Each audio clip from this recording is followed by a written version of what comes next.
আসসালামু আলাইকুম বন্ধুগণ, সবাই কেমন আছেন? আশা করি আপনারা সকলেই ভালো আছেন। বাংলাদেশ নৌবাহিনীতে বেসামরিক পদে জনবল নিয়োগ চলছে। নিয়োগের তারিখ হচ্ছে 19 নভেম্বর 2024 সাল শুরু হয়েছে। তো বাংলাদেশ নৌবাহিনীতে ড্রাইভিং সংশ্লিষ্ট বেসামরিক পদসমূহের জনবল নিয়োগ। ১. বাংলাদেশ নৌবাহিনীর সাংগঠনিক গঠনভুক্ত 15তম ও 16তম গ্রেডের ড্রাইভিং সংশ্লিষ্ট নিম্নবর্ণিত বেসামরিক শূন্য পদসমূহ অস্থায়ী ভিত্তিতে পূরণের জন্য বাংলাদেশের প্রকৃত নাগরিকদের নিকট থেকে দরখাস্ত আহ্বান করা যাচ্ছে। ক্রমিক পদের নাম এবং বেতন স্কেল। তো পদের সংখ্যা টোটাল 88টা। ন্যূনতম শিক্ষাগত যোগ্যতা, এবং এখানে আপনার সকল জেলার মানুষজনই আবেদন করতে পারবেন। এমটিভি এমটিভিতে 61টা পদের সংখ্যা আছে। তাদের অষ্টম শ্রেণী বা জুনিয়র স্কুল সার্টিফিকেট বা সমমাননা উত্তীর্ণ হতে হবে। খ. ভারী যানবাহন চালানোর লাইসেন্স থাকতে হবে এবং ভারী যানবাহন চালানোর 5 বছরের বাস্তব অভিজ্ঞতা কিন্তু তাদেরকে থাকতে হবে। তারপর খ আছে ইঞ্জিন ড্রাইভার, ফার্স্ট ক্লাস। এটা হচ্ছে 15তম গ্রেডের। এখানে পদের সংখ্যা 4টি। কোনো স্বীকৃতি বোর্ড হতে মাধ্যমিক স্কুল মানে এসএসসি সার্টিফিকেট থাকলেই হবে। ভারী জলযান চালানোর লাইসেন্স থাকতে হবে। ভারী জলযান মানে যেটা পানিতে চলে সেই ধরনের লাইসেন্স থাকতে হবে, এবং ভারী যানবাহন চালানোর 5 বছরের অভিজ্ঞতা থাকতে হবে। তো 3 নম্বরে আছে ক্রেন ড্রাইভার।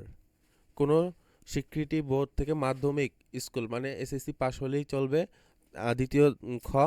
ভারী যানবাহন চালানোর লাইসেন্সধারী হতে হবে এবং ভারী যানবাহন চালানোর 3 বছরের অভিজ্ঞতা তাদের থাকতে হবে। ফর্ক লিফট ড্রাইভার, এতে 2টা পদ আছে। কোনো স্বীকৃতি বোর্ড হতে মাধ্যমিক স্কুল মানে এসএসসি পাস হবে, এবং খ. তাদেরকে ভারী যানবাহন চালানোর লাইসেন্সধারী হতে হবে, এবং 3 নম্বর হচ্ছে ভারী যানবাহন চালানায় 3 বছরের অভিজ্ঞতা থাকতে হবে। এগুলো সব কিন্তু বাস্তব অভিজ্ঞতা থাকতে হবে। ফিল্ডিং ফায়ারম্যান, এখানে 4টা পদ আছে। তাদের প্রথমত এসএসসি পাস লাগবে, তারপর ভারী যানবাহন চালানোর লাইসেন্সধারী হতে হবে এবং ভারী যানবাহন চালানো 3 বছরের অভিজ্ঞতা, বাস্তব অভিজ্ঞতা থাকতে হবে।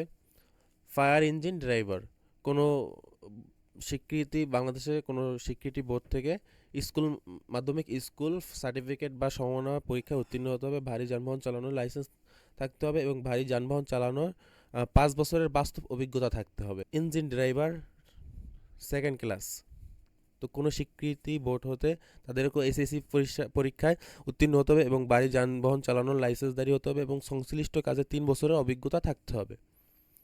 ক্রেন ড্রাইভার দ্বিতীয় ক্লাস, সেকেন্ড ক্লাস, তো কোনো স্বীকৃতি বোর্ড হতে মাধ্যমিক স্কুল সার্টিফিকেট বা সমমাননা পরীক্ষায় উত্তীর্ণ এবং ক্রেন ড্রাইভিং এবং লাইসেন্সধারী এবং যানবাহন চালানোয় 3 বছরের বাস্তব অভিজ্ঞতা থাকতে হবে।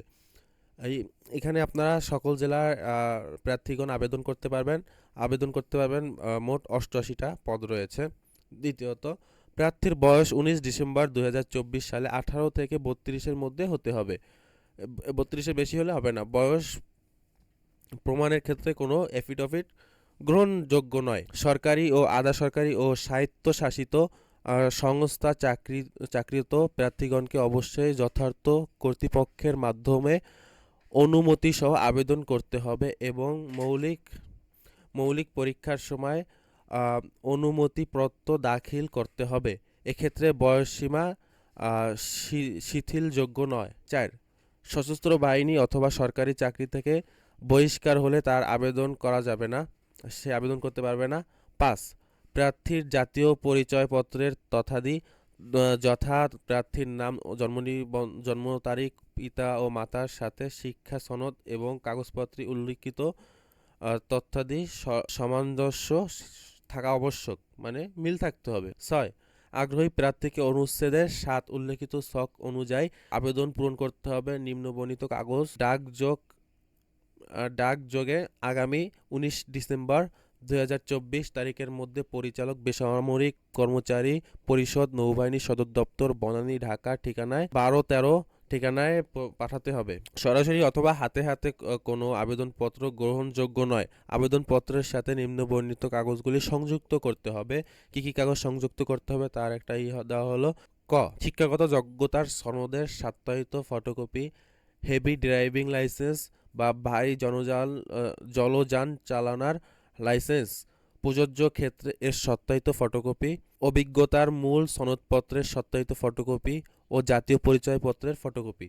খ, প্রার্থী যে ইউনিয়ন বা পৌরসভা বা সিটি কর্পোরেশন বা ক্যান্টনমেন্টের বোর্ডের বাসিন্দা সে ইউনিয়ন পরিষদ চেয়ারম্যান বা পৌরসভা বা mayor, city corporation, ward councillor বা ক্যান্টনমেন্ট বোর্ডের প্রধান নির্বাহী কর্মকর্তার কর্তৃক প্রদত্ত নাগরিকত্ব সনদপত্র নিতে হবে। গ, আবেদনকারী বীর মুক্তিযোদ্ধা বা শহীদ বীর মুক্তিযোদ্ধা ও বীরাঞ্জনার পুত্র কন্যা হলে প্রমাণস্বরূপ গণপ্রজাতন্ত্রী বাংলাদেশ সরকারের মুক্তিযোদ্ধা বিষয়ক মন্ত্রণালয় কর্তৃক প্রদত্ত সাময়িক সনদের সত্যায়িত ফটোকপি নিতে হবে। গ, শারীরিক প্রতিবন্ধী ও তৃতীয় লিঙ্গের প্রার্থীর ক্ষেত্রে সমাজসেবা অধিদপ্তরের অধীনে জেলা সমাজসেবা কার্যালয় বা উপজেলা সমাজসেবা কার্যালয় বা শহর সমাজসেবা কার্যালয় হতে প্রদত্ত পরিচয়পত্রের আইডি কার্ড সত্যায়িত ফটোকপি নিতে হবে।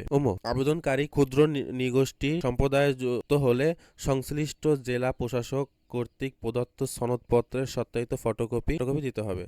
চ, সরকারি ও আধা-সরকারি ও স্বায়ত্তশাসিত প্রতিষ্ঠানে চাকরিরত প্রার্থীগণকে আবেদনকারীর কর্তৃপক্ষ কর্তৃক প্রদত্ত আনাপত্তিপত্র ছাড়পত্রের মূল কপি দিতে হবে। ছ, নবম বা ততোধিক গ্রেডের গেজেট কর্মকর্তা কর্তৃক সত্যায়িত প্রার্থীর সম্প্রতি তোলা 8 কপি পাসপোর্ট সাইজের ছবি দিতে হবে সাথে। নবম বা তদূর্ধ্ব গ্রেডের গেজেটের কর্মকর্তা কর্তৃক প্রদত্ত চরিত্র সনদও নিতে হবে। ঝ, চরিত্রিক সনদের পত্র এবং সত্যায়ন করার ক্ষেত্রে সংশ্লিষ্ট কর্মকর্তার নাম যুক্ত সিল সহ স্বাক্ষর থাকতে হবে। পরিচালক বেসামরিক কর্মচারী পরিষদ নৌবাহিনী সদর দপ্তর এর অনুকূলে বিএন সিভিলিয়ান ইকুইপমেন্ট ফান্ড হিসাব নং 0121434003 সোনালী ব্যাংক লিমিটেড নৌবাহিনী সদর দপ্তর শাখা বনানী ঢাকা 12-13-200 টাকা জমা দিতে হবে। জমাকৃত টাকার কস্ট মেমো গ্রহণের ফটোকপি আবেদনের সাথে সংযুক্ত করতে হবে। পোস্টাল অর্ডার বা ব্যাংকিং ড্রাফট বা ট্রেজারির চালান গ্রহণযোগ্য নয়। ট, প্রাপ্ত আবেদনপত্র যাচাই বা বাছাই শেষে সঠিক আবেদনপত্র প্রেরণকারী প্রার্থীকে লিখিত ব্যবহারিক ও মৌলিক পরীক্ষার সময় তারিখ ও সময় স্থান যথাযথ সময়ে জানানো হবে। ৭, আগ্রহী প্রার্থীকে নিম্নবলিত উল্লেখিত আবেদনটি পূরণ করতে হবে। আপনারা এটা নৌবাহিনীর ওয়েবসাইটে গেলেও সেখান থেকে এটাও পেতে পারেন, অথবা কোনো জায়গাতে এটা ডাউনলোড করে এটা A4 সাইজে নিয়ে তারপর এটাকে পূরণ করবেন। এখানে যা যা আছে এটা পূরণ করবেন। তারপর এখানে আবার 8 আছে, আবেদন প্রেরণের জন্য ব্যবহৃত খামের উপর পদের নাম, প্রার্থীর নিজের জেলার নাম ও কোটা যদি থাকে তাহলে কোটার নাম লিখবেন। মোটা অক্ষরে স্পষ্টভাবে অবশ্যই উল্লেখ করতে হবে। 9, আবেদনপত্রের সাথে আবেদনকারীর বর্তমান ঠিকানা সম্মিলিত যে ঠিকানায় পত্রালাপ করা হবে 23 সেমি × 11 সেমি মাপের 2টি খাম অবশ্যই সংযুক্ত করতে হবে। প্রতি খামে 12 টাকার ডাকটিকিট লাগানো থাকতে হবে। তো 10, অসম্পূর্ণ বা ত্রুটিপূর্ণ আবেদনপত্র বাতিল হিসাবে গণ্য করা হবে। এছাড়া মিথ্যা ও ভুল তথ্য প্রদান করে কেউ নিয়োগ প্রাপ্তি হলে এবং পরবর্তীতে তা চিহ্নিত হলে তাদেরকে বাতিল করে দেওয়া হবে। 11, আবেদনপত্র গ্রহণের শেষ তারিখ 19 ডিসেম্বর 2024।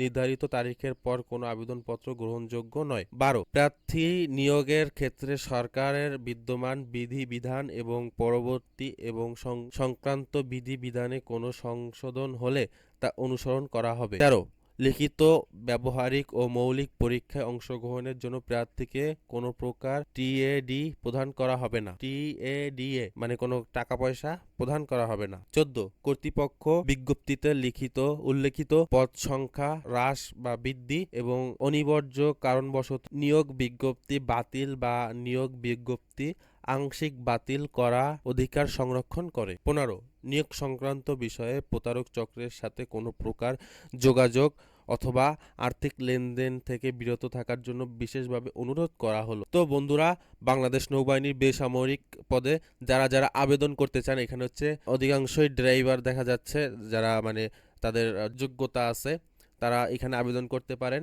এবং আপনিও হতে পারেন বাংলাদেশ নৌবাহিনীর একজন গর্বিত সন্তান। তো বন্ধুগণ, আমার ভিডিওটি এই পর্যন্ত। ভিডিওটির শেষ প্রান্তে চলে আসি। যদি ভালো লেগে থাকে তাহলে অবশ্যই লাইক, কমেন্ট, শেয়ার করবেন। আল্লাহ হাফেজ।